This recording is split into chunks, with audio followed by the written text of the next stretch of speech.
ಚಾಮರಾಜನಗರದ ಹನೂರು ತಾಲೂಕಿನ ಶಾಗ್ಯ ಗ್ರಾಮ, ಅಲ್ಲಿ ನಡೆದಿರುವಂತಹ ಒಂದು ಘಟನೆ ಏನಿದೆ ಅದು ಇಡೀ ಗ್ರಾಮವನ್ನು ಆಕ್ರೋಶಭರಿತಗೊಳಿಸಿರುವಂಥದ್ದು.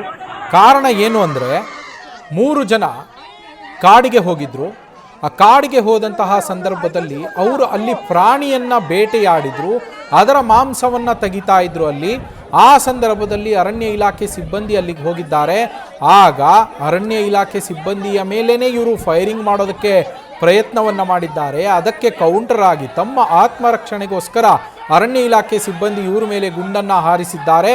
ಆಗ 3 ಮೃತಪಟ್ಟಿದ್ದಾರೆ ಅನ್ನೋದು ಈ ಕೇಳಿ ಬರ್ತಾ ಇರುವಂತಹ ಮಾಹಿತಿ ಇದು. ಆದರೆ ಇದು ಯಾವುದನ್ನು ಕೂಡ ಆ ಮೃತರ ಕುಟುಂಬಸ್ಥರಾಗಲಿ ಅಥವಾ ಶಾಗ್ಯ ಗ್ರಾಮದ ಗ್ರಾಮಸ್ಥರಾಗಲಿ ಒಪ್ಪೋದಕ್ಕೇನೆ ತಯಾರಿಲ್ಲ.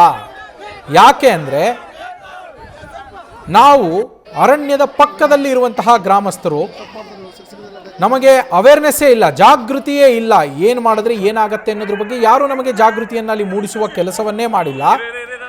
ನಮ್ಮ ಹಸುಗಳು, ನಮ್ಮ ಕುರಿ ಮೇಕೆ ಏನಿದಾವೆ ಅವು ಮೇಯೋದಕ್ಕೆ ಅಂತೇಳಿ ಕಾಡಿಗೆ ಹೋಗ್ತವೆ. ಅವು ವಾಪಸ್ ಬಂದಿಲ್ಲ ಅಂದರೆ ಅದನ್ನು ಹುಡುಕಿಕೊಂಡು ಹೋಗ್ತಾರೆ. ಹಾಗೆ ಹುಡುಕಿಕೊಂಡು ಹೋದವರನ್ನು ಅರಣ್ಯ ಇಲಾಖೆ ಸಿಬ್ಬಂದಿ ಕೊಲೆ ಮಾಡಿದ್ದಾರೆ, ಕಗ್ಗೊಲೆ ಮಾಡಿದ್ದಾರೆ. ಇಲ್ಲಿ ಇದು ಆತ್ಮರಕ್ಷಣೆಯೂ ಅಲ್ಲ, ಎನ್ಕೌಂಟ್ರು ಅಲ್ಲ, ಇದು ನಕಲಿ ಎನ್ಕೌಂಟರ್ ಅಂತೇಳಿ ಹೇಳ್ತಾ ಇದ್ದಾರೆ. ಇದಕ್ಕೆ ಸ್ಪಷ್ಟನೆ ಕೊಡಬೇಕಾದಂತಹ ಅಧಿಕಾರಿಗಳು ಈವರೆಗೂ ಕೂಡ ಯಾವುದೇ ರೀತಿಯ ಸ್ಪಷ್ಟನೆಯನ್ನು ಕೊಟ್ಟಿಲ್ಲ. ಸಚಿವರಿಗೆ ಸಂಪೂರ್ಣವಾದ ಮಾಹಿತಿಯೇ ಇಲ್ಲ.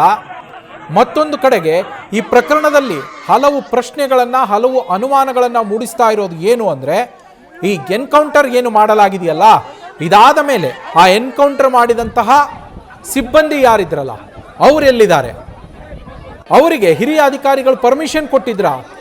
ಯಾಕೆ ಅಂದರೆ ನಿಯಮಗಳ ಪ್ರಕಾರ ಅವರು ಶೂಟೌಟ್ ಮಾಡೋ ಹಾಗಿಲ್ಲ. ಅಲ್ಲಿ ಅವರು ಬಂದೂಕುಗಳನ್ನು ಅವನ್ನ ಬಳಸೋದಕ್ಕೆ ಅವರಿಗೆ ಆಸ್ಪದ ಇಲ್ಲ, ಅನುಮತಿ ಇಲ್ಲದೆ ಬಳಸುವ ಹಾಗಿಲ್ಲ. ನಮಗೆ ಅನುಮತಿ ಕೊಟ್ಟಿದ್ದಾರೆ ಅಂತ ಅವರು ಹೇಳಿದ್ದಾರಂತೆ. ಆಯಿತು, ಕೊಟ್ಟಿದ್ದಾರೆ, ನೀವು ಶೂಟೌಟು ಮಾಡಿದ್ದೀರಾ. ಅದಾದ ಮೇಲೆ ಮೃತರನ್ನು ಅಲ್ಲಿ ಪ್ರಾಥಮಿಕ ತನಿಖೆಯಾಗಿಲ್ಲ. ವಿಧಿವಿಧಾನ ತಜ್ಞರು ಸ್ಥಳಕ್ಕೆ, ಘಟನಾ ಸ್ಥಳಕ್ಕೆ ಅಧಿಕಾರಿಗಳು ಬಂದು ಪರಿಶೀಲನೆ ಮಾಡಿಲ್ಲ. ಅದಕ್ಕೂ ಮೊದಲೇ ಮೃತದೇಹಗಳನ್ನು ಅಲ್ಲಿಂದ ರವಾನಿಸಲಾಗಿದೆ.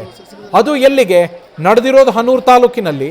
ಹನೂರು ತಾಲೂಕಿನಲ್ಲಿ ಆಸ್ಪತ್ರೆ ಇದೆ, ಕೊಳ್ಳೇಗಾಲದಲ್ಲೂ ಇದೆ, ಸ್ಥಳೀಯರೇ ಹೇಳ್ತಾ ಇರುವ ಹಾಗೆ. ಚಾಮರಾಜನಗರದಲ್ಲಿದೆ. ಇಲ್ಲೆಲ್ಲ ಇದ್ರೂ ಕೂಡ KR ನಗರಕ್ಕೆ ಯಾಕೆ ತಗೊಂಡ್ಬಂದ್ರು?